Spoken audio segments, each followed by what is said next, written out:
हनुमान बेनीवाल के बयान पर भड़के ठाकुर पूरन सिंह, नहीं सहा जाएगा महापुरुषों का अपमान। किसान मजदूर संगठन के राष्ट्रीय अध्यक्ष ठाकुर पूरन सिंह किसानों की विभिन्न समस्याओं को लेकर कलेक्ट्रेट में जिलाधिकारी से मिलने पहुंचे थे। उन्होंने कहा कि चकबंदी विभाग में गंभीर अनियमितताएं व अधिकारियों की लापरवाही, जल जीवन मिशन में हो रही भारी अनियमितताएं और लीपापोती आरडीएस की योजना में हो रहे भ्रष्टाचार, बजाज शुगर मिल गागनौली द्वारा गन्ना भुगतान में देरी, अन्य मुद्दों को लेकर कलेक्ट्रेट पहुंचे। इस दौरान ठाकुर पूरन सिंह ने कहा कि किसी भी समाज की कोई लड़ाई नहीं है। राजपूत समाज और जाट समाज बॉर्डर पर लड़ने का काम करते हैं, आपस में नहीं। हनुमान बेनीवाल से हमारी लड़ाई पहले थी है और हमेशा रहेगी। महापुरुषों का अपमान बिल्कुल भी बर्दाश्त नहीं किया जाएगा।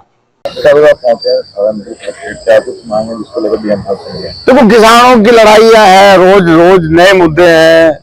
आप समझो कि नौनोता शुगर मिल की डिस्टिलरी से निकलने वाला गंदा पानी गांव भनेड़ा के लोगों को कैंसर देगा।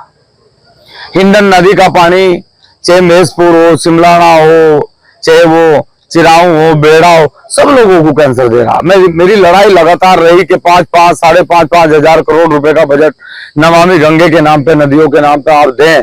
और ये नदी जो हमारी माँ होकर रही थी, जो हमें शुद्ध पानी दिया कर रही थी, फसलों को भी, हमारे जीवन, हमारे पशुओं को भी, आज वो नदियां हमें जहर दे रही है। और जहर किसकी वजह दे रही? जो यहाँ सहारनपुर के अंदर बड़े सेठ हैं, बड़े कंपनी वाले हैं, बड़े फैक्ट्री वाले हैं, उन्होंने देश को कैंसर देने का काम करा। और मेरा निवेदन है कि उन कंपनियों पे सख्त कार्रवाई हो, उन फैक्ट्रियों पे सख्त कार्रवाई हो। और ये जो जीवन दायिनी हमारी नदियां थी, आज वो हमें हमारे जीवन को संकट में डालने का काम कर रही। आरडीएसएस योजना है सरकार की, विद्युत सुधार योजना, जिसमें बहुत बड़ा खेल जनपद में मंडल में हुआ, उसकी जांच के लिए हमने कहा। जल जीवन मिशन की जांच के लिए हमने कहा। गागनौली शुगर मिल का भुगतान नहीं हुआ।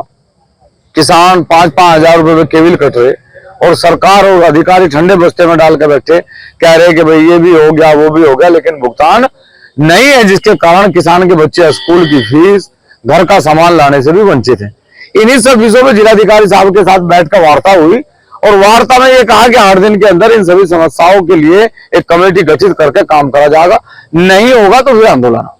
हनुमान बेनीवाल के बयान के बाद दो समाज आमने सामने आए। कोई समाज आमने सामने नहीं है। जाट समाज और राजपूत समाज देखते होंगे आप, कभी नहीं लड़ा। ये दोनों समाज जब भी लड़े तो मुगलों के साथ लड़े, ये दो समाज कभी लड़े तो अंग्रेजों के साथ लड़े, ये आपस में कभी नहीं लड़े। आज भी Rajput regiment, Jat regiment, Dogra regiment में ये 50% की संख्या में दोनों मिलकर काम कर रहे हैं। देश की लड़े तो देश की सीमाओं पे लड़े, आपस में कभी नहीं लड़े। कुछ लोगों का मन है कि इन्हें लड़ाया जा, लेकिन ये समझदार बिरादरी है, ये कभी नहीं लड़ेंगे। ये दो समाज का टकराव नहीं है, ये हनुमान बेनीवाल के खिलाफ उसकी अभद्र टिप्पणी का परिणाम है। उसके साथ हमारी लड़ाई है, थी और हमेशा रहेगी। और उसी के साथ नहीं, देश में कोई भी व्यक्ति यदि महापुरुषों का अपमान करेगा, उसे मुंह तोड़ उसकी भाषा में जवाब देने का काम हमेशा करते रहे।